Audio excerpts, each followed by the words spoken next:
Hi there, my name is Andrew Weiler from strategiesinlanguagelearning.com. I'm just going to make a quick video clip about the results of the survey I sent out to users on my site a few weeks back. I sent out a number of questions, and one of them was, what is your single biggest concern as a language learner? So what came back probably will not surprise you, but there were a few interesting things there. The people who responded can be put into two groups. The first group are people who are more concerned about their own skills, their memory skills, their pronunciation skills, their ability to use vocabulary, and so forth. My own comment on this is that I would think that people in this group would either blame themselves for this particular problem and say that, my memory isn't up to speed or something like that, getting too old maybe even, dare I say, or alternatively that there's something wrong with the method they're using. So the comment I'll give here is really, it's more to do with the latter. For the most part, people use methods of learning languages that are what I call artificial, using things like, studying grammar, memorization, translation. All of these are not ways that best seen in learning our first language, which is by far the most difficult language to learn. So these powers haven't gone away somehow mysteriously overnight. Certainly there can be factors that may get in their way, but fundamentally those powers are still there for us to access. The second group of people were ones who thought that the issue was more to do with their performance. So they felt that their fluency was not really as it should be, their speaking skills were not really as they should be in some way, and as with their listening skills. So this group of people, you could say there are three reasons, and each of the reasons actually is equally applicable. For the first group, which is the easiest one to deal with really, is that I think that many people don't really understand the need for extended use of the language. Just imagine trying to play Bach or Beethoven after practicing some scales for a while and doing some drills and such. It's just not possible.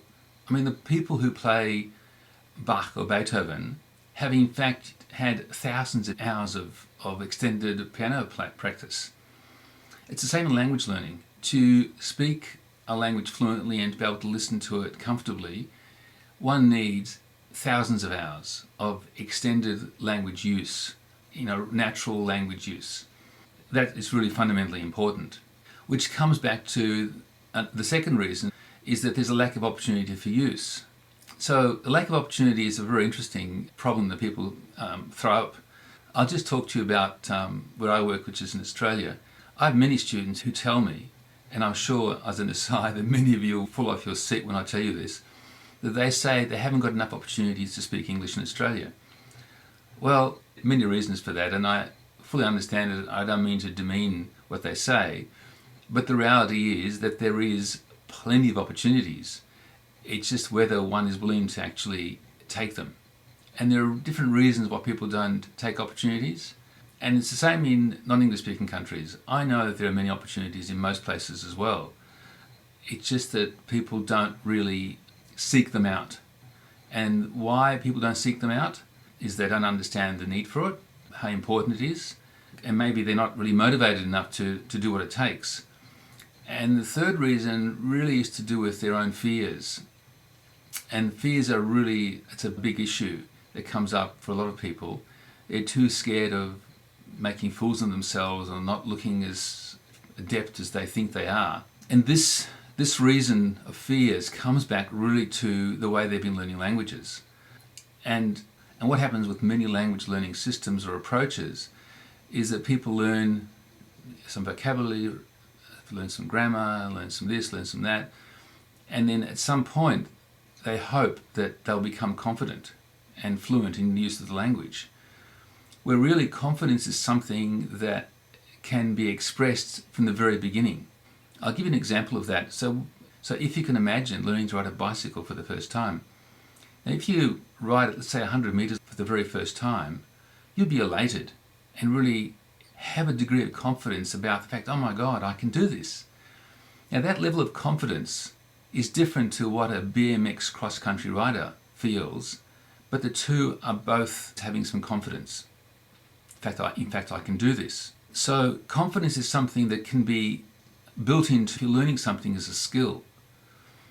It's the same whether you're learning to drive or playing computer games. At whatever level you're at, there is a degree of confidence you can feel in expressing that skill.